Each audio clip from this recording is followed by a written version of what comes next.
Most people know the USS Indianapolis because of sharks, because of the sailors in the water, because of the nightmare story later made famous by the movie Jaws. But the most terrifying part of the Indianapolis disaster was not just what happened after the ship sank. It was that, for days, almost no one realized they were gone.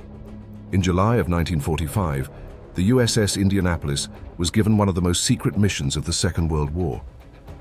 The heavy cruiser carried key components of the atomic bomb across the Pacific to the island of Tinian. The mission was completed successfully. The cargo was delivered. And then, the Indianapolis sailed on. She was traveling without an escort. Just after midnight on July 30th, a Japanese submarine, I-58, found her in the dark. 2 torpedoes struck the ship. One ripped into the bow, another hit near the fuel tanks and powder magazines. The Indianapolis did not sink slowly. She went down in about 12 minutes. There was no time for an organized evacuation, no time to lower enough lifeboats, no time for many men sleeping below decks to even understand what had happened. Of nearly 1,200 sailors and Marines aboard, hundreds went down with the ship. The rest were thrown into the Pacific. Some had life jackets, some had rafts, some had terrible burns, broken bones or wounds from the explosion. And all around them was oil, wreckage, darkness, and open ocean. At first, many believed rescue would come quickly. Surely someone knew where they were. Surely the Navy would notice when a major warship failed to arrive. Surely by morning, planes would be overhead. But morning came, and no rescue came with it. The survivors drifted in scattered groups under the brutal Pacific sun. They had little fresh water. Many had no food. The salt water made them thirstier. The sun burned their exposed skin. At night, the temperature dropped, and men who had been baking all day began to shiver. Some started hallucinating. Some drank seawater. Some slipped beneath the surface. And then came the sharks. The shark attacks became the most infamous part of the story. And they were real. But the sharks were not the only killer. Exposure, dehydration, injuries, and panic killed many.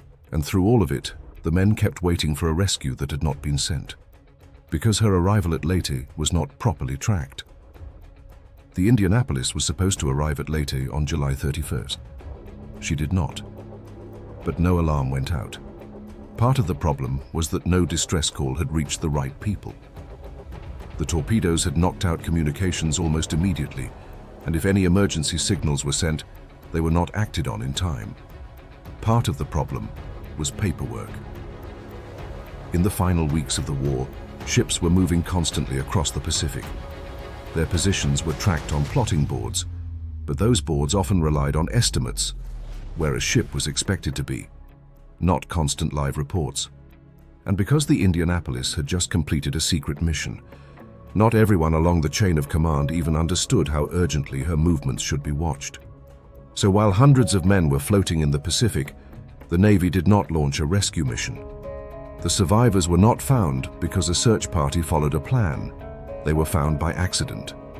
On August the 2nd, days after the sinking, a Navy patrol plane was flying over the area when the crew spotted something strange in the water.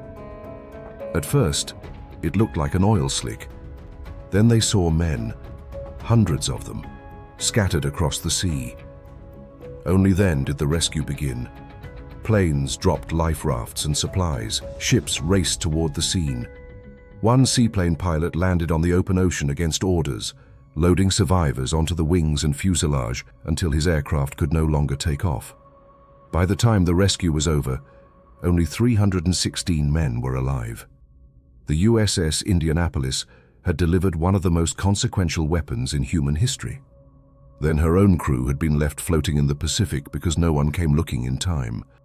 But the tragedy did not end with the rescue. After the war, the Navy looked for someone to blame.